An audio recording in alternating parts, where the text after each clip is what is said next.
اسود، وقلبي كله مع بعضه. ولو حابه تحطي كوبايه زبادي تمام مفيش مشكله، بس انتي حاطه لبن فتمام خلاص.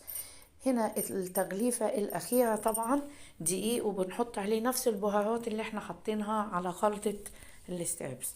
بيقعد ساعه في التلاجة، وبعد كده بتبدأي تقليه. بتحطيه في الدقيق وتحطيه في الزيت، ولما يبقى لونه ذهبي وحلو كده بتطلعيه على ومناديل. وبعد كده تحطيه بقى حشوة، او هتعمليه مع مكرونة، بس احنا هنا هنعملوه مع الكريب. جبنة موتزاريلا وبطاطس محمرة، والستريبس بتاعنا زي ما انتوا شايفين، بس هنقطعه قطع صغيرة علشان نحطها في الكريب.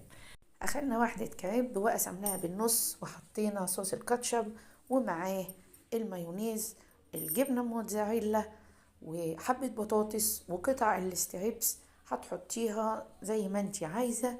وهنبدأ نحط عليهم كمان جبنة موتزاريلا او جبنة تركي مبشور زي ما انتي عايزة، ورشة كاتشب كمان، برضو دي اختياري ليكي.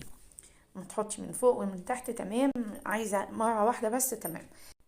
نبدأ نقفل الكريب بتاعنا على هيئة القرطاس زي ما انتوا شايفين، ونكون مسخنين طاسة وفيها حبة زيت صغيرين، ونحط الكريب بتاعنا بقى بتسويه. بتكوني مجهزة الأول الكريب كله حشياه عشان تحطي كله مع بعضه في سوا واحد، وبتقلبي طبعا كل ما يحمر من ناحية بتقلبي الناحية التانية لحد ما تحسي انه